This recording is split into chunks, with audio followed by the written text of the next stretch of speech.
Well, Khaldoon, it's great to see you. Thank you. It's wonderful to be here. Welcome, everyone. Thank you for being here. So the theme, as you know, this year was progress with purpose, advancing meaningful partnerships. And I can think of no better partnership that we've forged over the decades, Khaldoon, from this standpoint. And so today, one of the themes we want to do is really focus on AI and the UAE's view of AI, its position, the progress, and Mubadala's progress in this area. Last year, Khaldoon promised us so many things that was going to happen over the last year, and so we're going to take a look and see how you did on your scorecard here. So let's start with one. A year ago, we talked about the AI opportunity. You are now in the headlines every week. What's been happening? Well, first of all, I've known this man how many years now? Are we going to say? You were in your 20s. So that means 5 years ago. So, unfortunately, much longer than that. And it's, I cannot tell you all what a privilege it is to be on stage with Mike, what a privilege it is to call him a friend, and what a privilege it is to have, over these many years, counted on his advice, on his guidance, that has always been there for free. And he's been a great friend and partner, and I would say family to myself, but more importantly, to this country. So for that, I would say thank you, Mike. Thank you. Now, answering your question. So I think I'll answer it in the following way. As you all know, Mike, and I think most of you know, the UAE has always been, I think, pretty consistent in trying to catch the trend early and take educated, I don't like to use the word bets, but let's say educated strategic moves in spaces that it believes are going to be winners going forward and that have a massive implication potentially on the growth and development of the economy. Over these last 20-odd years, we've taken such decisions, renewable energy as an example, semiconductors, other spaces that we've really, I think, did the right decision in terms of investing and investing early and taking a long-term perspective on where that space is going to go. On AI, I think the UAE, also was relatively early in the sense that if you go back to 2017, the UAE was one of the first country to have actually an appointed federal minister responsible for AI back in 2017. We've had a university fully focused on AI, MBZ AI University, established in 2019, so very early time. I'm hoping to visit that university tomorrow. Right? You're not leaving without doing that. That I'm going to make sure. And that strategy of really investing, understanding, and when I say investing, it's not just putting money into it. It's the education side of it. It's the infrastructure side of it. It's the human capital aspect of it. And in every one of these tranches, I think the EU has been focused on how AI will be part of society here. So that strategy continued, and I think we established then a national champion that is focused on AI development, G42. We then established a focused AI investment and infrastructure vehicle, which is MGX. You can see it's a trend of a very targeted and very focused on that space. That has been going on for years. It culminated, I think, in a very important, I would say, milestone, which happened in May last year when President Trump came to the UAE. And what you'll see is the slide on top. I'm supposed to see it here, so I'll have to turn. In May of last year, the president came, and there was a very important announcement that was made, in which the United States and the UAE had an AI cooperation agreement that set the foundations to the build-out of one of the largest AI clusters outside of the United States, here in the UAE. a 5 gigawatt, let's call it AI factory, Stargate, that was announced. The slide I'm going to show you here is a very interesting one because typical in the UAE, we try to do the legwork early and we hit the ground running. When the president came and I was showing him this model of the factory or the space, this is a 19 square kilometer area. It is about 9 times larger than Monaco. And we had already started the early foundation works on the site. I mean, we're going full steam ahead on this project. Obviously, it was contingent on a very important agreement between our two governments, and more importantly, or equally important, on the premise of having the right partnerships in place. So that day, we signed an agreement. The partners, if you go back to the previous slide, please. What you see right now is the video is a time lapse of what's happened over the last 6 months since we've signed that agreement. As we speak right now, we've had over 100,000 square meters of concrete poured. Phase 1, which is 200 megawatts, is now underway. The foundations are basically enough to build an entire city block already put in place. Actually, the amount of steel works that have been put in place already is almost 1.5 times the Eiffel Tower. Over 5,000 people are now working on that site. 200 days, you can see the time lapse. And that first phase of 200 megawatts will be in place and ready at some point in the third quarter of next year. Another milestone happened a couple of weeks ago, which was the agreement or the approval from the U.S. Department of Commerce on the export of obviously what's going to go into these factories, which is the chips. Just to give you order of magnitude, the UAE now has a couple of thousand chips. The region, meaning this region, has no more than 10,000 chips as a whole right now operational. Through the agreement that we have in place right now and the approvals, we have about 35,000 GP300 chips coming into this facility. This is like going from a speed of 5 kilometers an hour to about 250 kilometers an hour, right there. This is the speed of how we are moving and executing on this project. And I think this is a very good example of another way of how when the UAE proceeds on a strategic project, this has massive ramifications. The next slide shows really the partnership approach, which kind of typifies how the UAE always approaches these sort of partnerships and programs. You can see on this slide everywhere from OpenAI, Oracle, NVIDIA, SoftBank is in there, Microsoft is also with us in this. So you have the technology industry coming in partnership on executing on this project. This is, I think, just to give you an idea how the UAE is moving in that space and the background to it. So, Khaldoon, when you visited Southern California, I let you know it took only 17 years for me to get approval to build a house in Malibu. So the change, and when I go back to that little office you had with big dreams when we first met, and I cannot think of any organization or country in the world that has executed those dreams and made them a reality. Let's go from the UAE now. What about Abu Dhabi and its movement towards AI?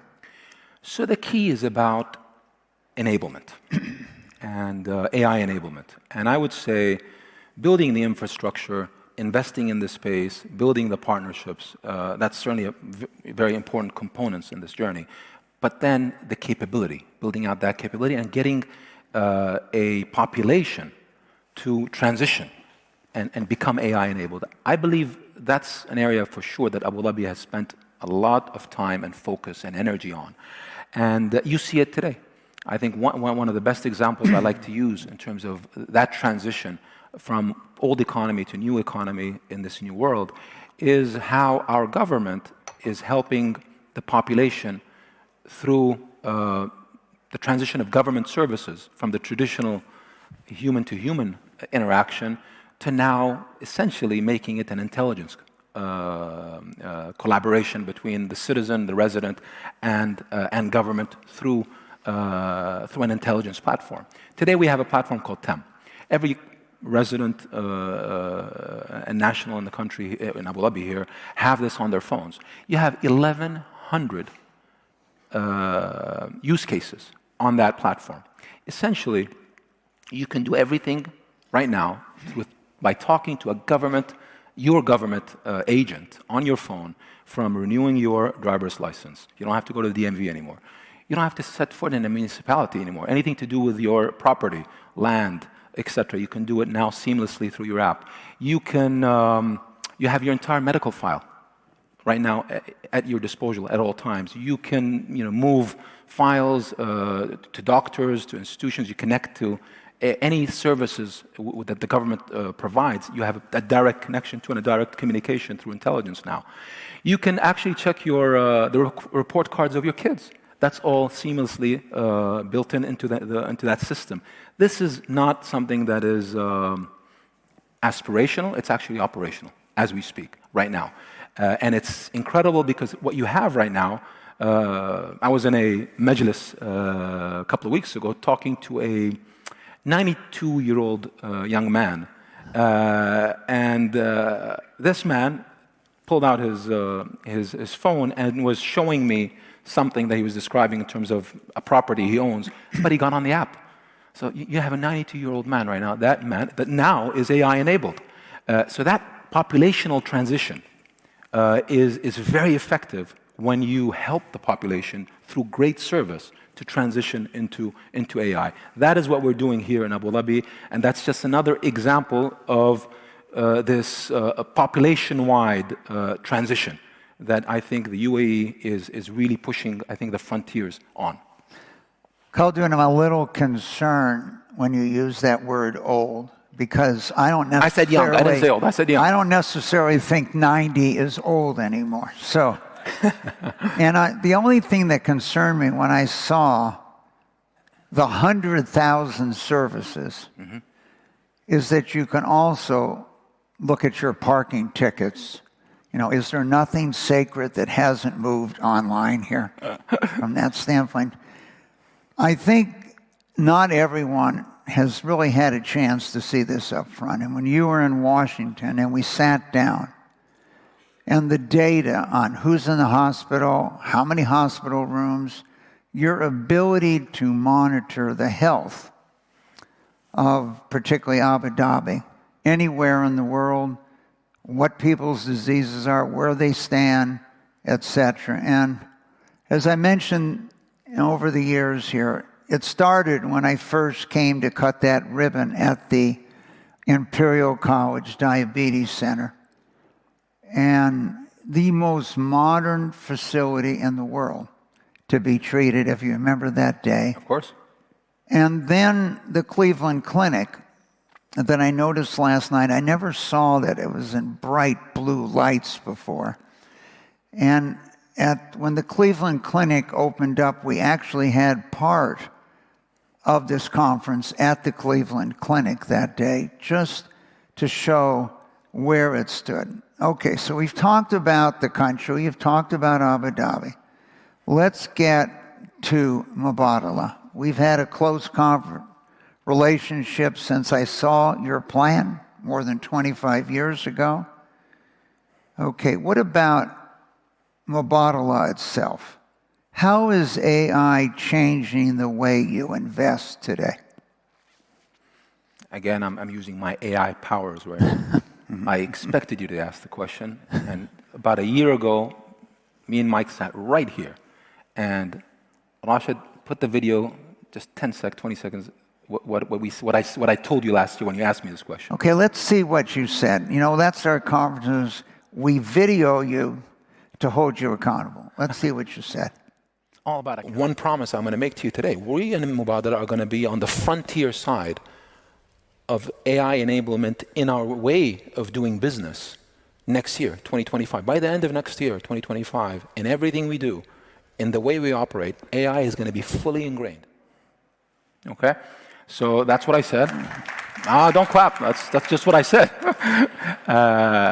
What we've done now, effectively, is at the moment we have enabled a board observer, an AI agent, board observer for the board. At our investment committee, we have a system that we've developed called Maya.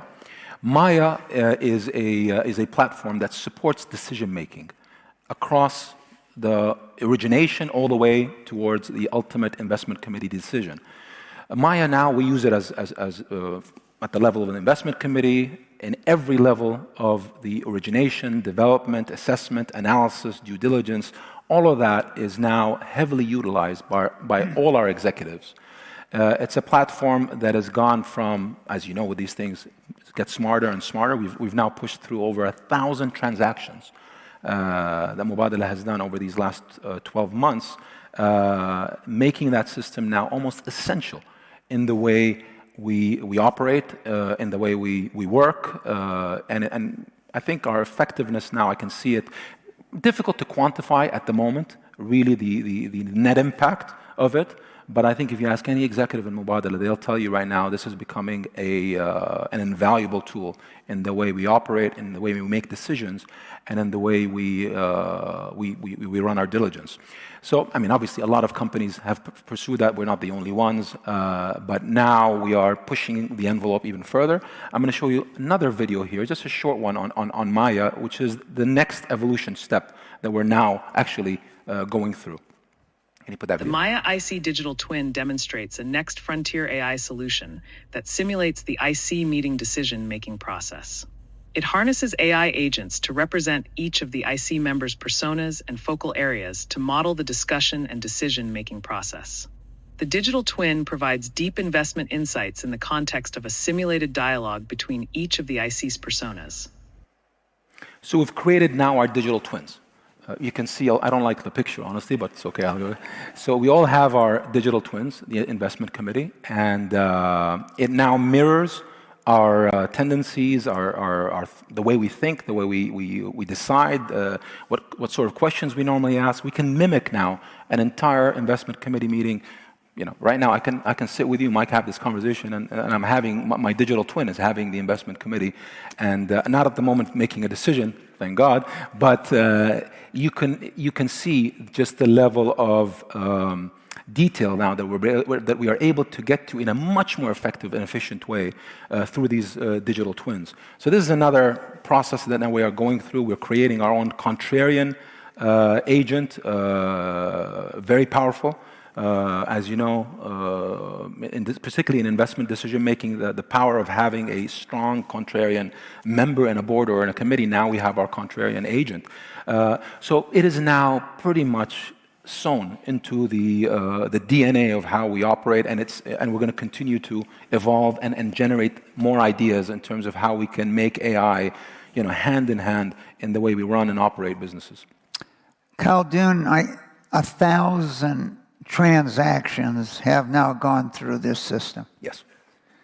It's hard to believe, that you haven't had some resistance from some parts of the investment process that's occurred. Let's talk about how it was implemented, how you got it accepted from the bottom of the organization to the top. I'd say, Mike, on this one, there are, in any organization that you're involved in, all of us, there is a process of building consensus. But there's also times where you need to just make a decision. I think this one was more of the latter category. It's about just deciding we're going to do this and we're going to do it. And you're either on board or you're not. It is a high conviction decision. It is absolutely, in my view, the right perspective. And I think what you find with people, while naturally you're going to be resistant, and I've seen it, as we started also pushing it into many of our companies, many boards. I sit on a financial institution, I won't name it, where again there was a lot of resistance from the management in terms of pushing this through. And at the end, I said, okay, well, I'm not attending any board meetings until this is operational. And they're like, wow, we can't, this is governance, regulations, etc. figure it out. I'm not going to attend.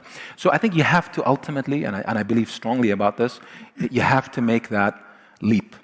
And it's not a leap of faith. I think there's conviction in this. It's crossing that bridge. And once you cross that bridge institutionally, and I've seen it in every single use case in Mubadala or any one of our companies, once they cross that bridge, there's no going back. And everyone that resisted inevitably will come to you and say, thank you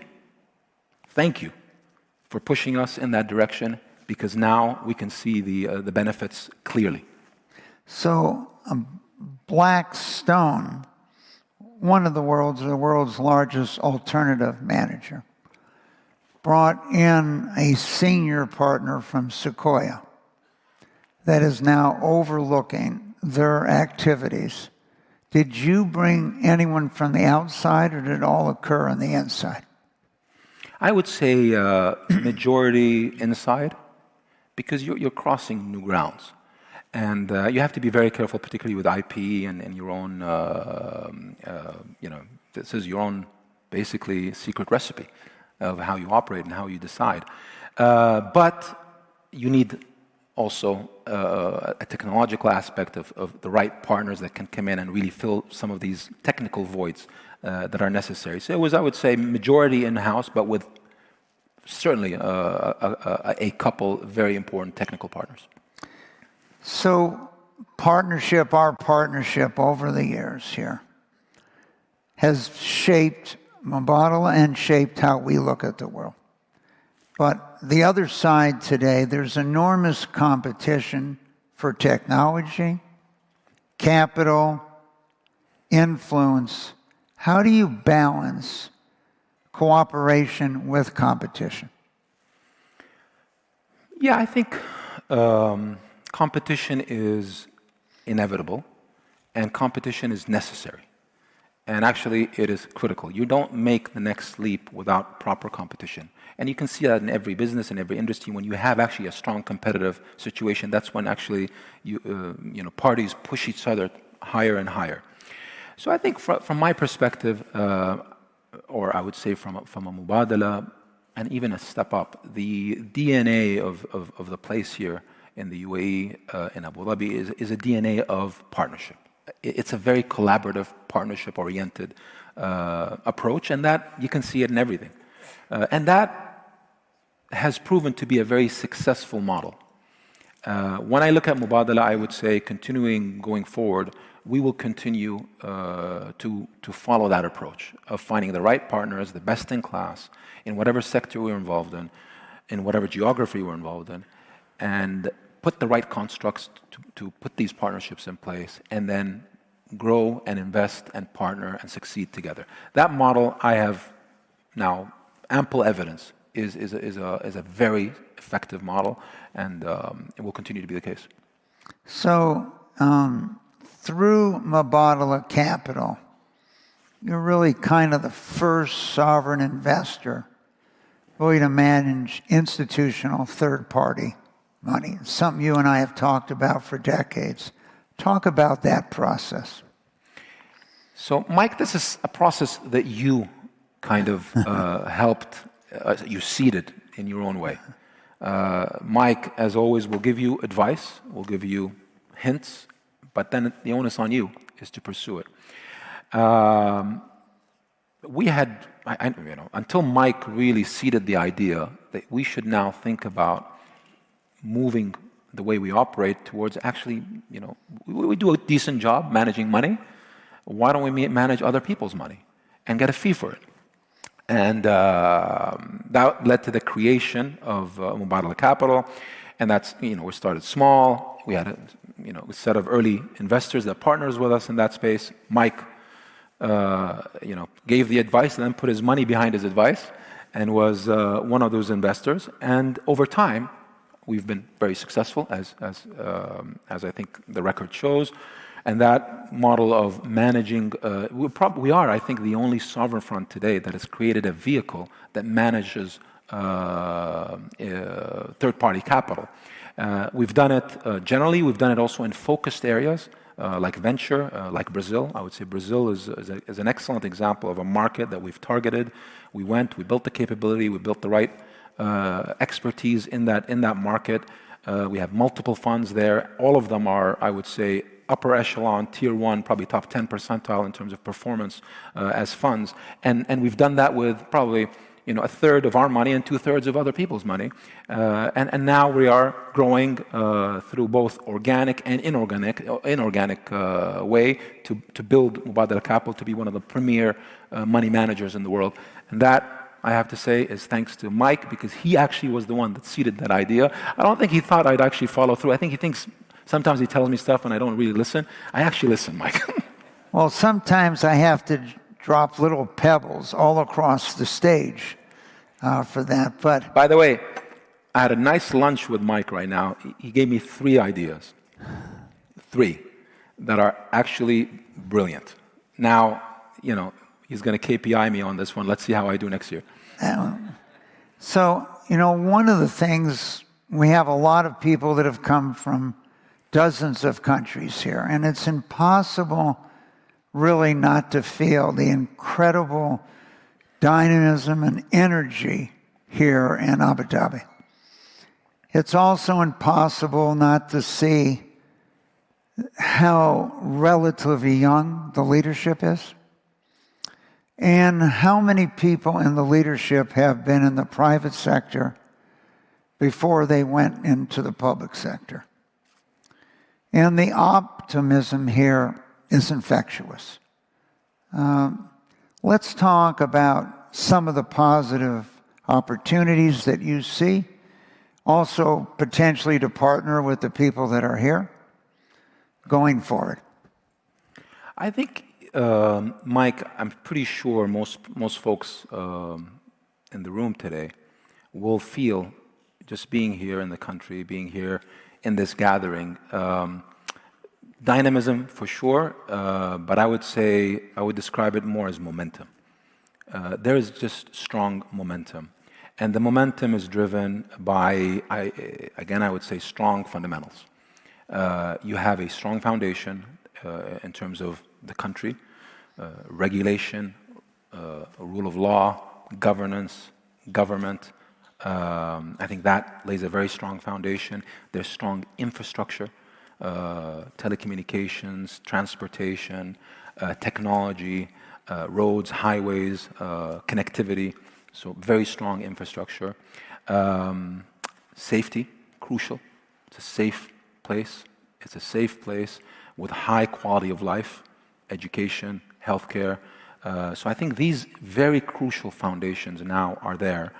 And now you have, I think, this dynamism that you see through multiple companies in different sectors in an economy that is now an interesting corridor between East and West, between Asia, Southeast Asia and Africa, the Middle East, Europe.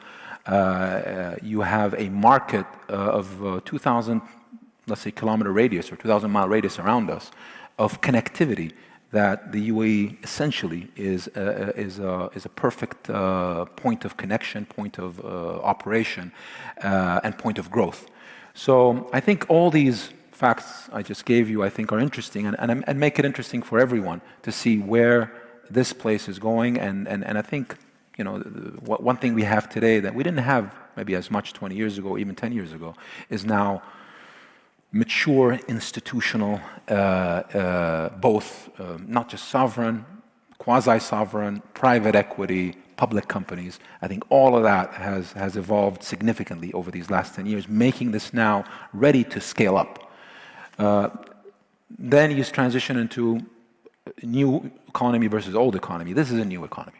And where this country is going and where we are going is it's a new economy. We're investing heavily in the new economy in sectors that I think most folks, I suspect in this room, are focusing on, from technology, AI, to biotech, life sciences, to digital infrastructure. These are renewable energy and new energy. All these areas are areas of big focus here in the UAE and with the institutions here in the UAE. And I think as we look at the future, these are the opportunities for both partnership, co-investment, and all forms of growth together. So for 20 years, Khaldoon, I sat on a trading desk, and you had to make a decision. Are you buying? You selling? What are you doing? And if you can't make that decision in a few seconds, you move on. I think one of the things that struck me when we talked about pretty much what are the fundamentals of the new economy? Energy systems, compute capacity, supply chain resilience, long-term capital. It's been very interesting as this has been a core strategy that we've seen you execute in a short period of time, not a long period of time. Many of us are from countries in the world, well, you might talk about something and then 10 years later. We were going to build a high-speed rail in California. It's about 400 miles. I think in 10 or 12 years, they've covered 1 mile. I don't think we're not in the lifetime. There'll be some other transportation. What is the core area of for-profit, non-profit, the people coming here, that really drives this not only sense of execution, but a sense of urgency? I think it's a sense of purpose. I think there's a strong sense of purpose driven by strong leadership, clear vision, a history of consistent execution, and always looking at the future. I think when you combined all of that, that's, I think, is that mix that answers your question. So I remember you pulled up this graph. I gave them all a QR code with 300 slides here, not to weight everyone at the conference down with paper. But I remember that slide you showed me of where millionaires are moving. It's actually the first time I saw it because most millionaires moved to the United States. And I think the first year was 23, 24, and 25. And where are most of the millionaires moving, Khaldoon, today? Well, I think what we've been talking about for this last 20, 30 minutes is why the UAE has become the premier destination for that movement of high net worth individuals. They are moving to where they feel is a safe place, where they feel it's a well-regulated place, where they feel they can grow, where they feel they have high quality infrastructure and high quality of life. And hopefully they also have that confidence that they have great partners and that they will always be safe. So I think the data doesn't lie, and particularly with that category of individuals, it's not. You didn't hear me say the word tax, because yes, of course, there's a tax advantage to a certain extent, but I don't believe for a minute that that's the primary driver. It's a combination of everything else, and the tax aspect is certainly a good to have and a nice one, but it's all of that, and I think that really is a nice way to end in the sense that it is that path that now this country is forging for the future. And again, credit to you, Mike. You saw that many years ago. Mike's, as you all know, has created more billionaires than anyone else on earth.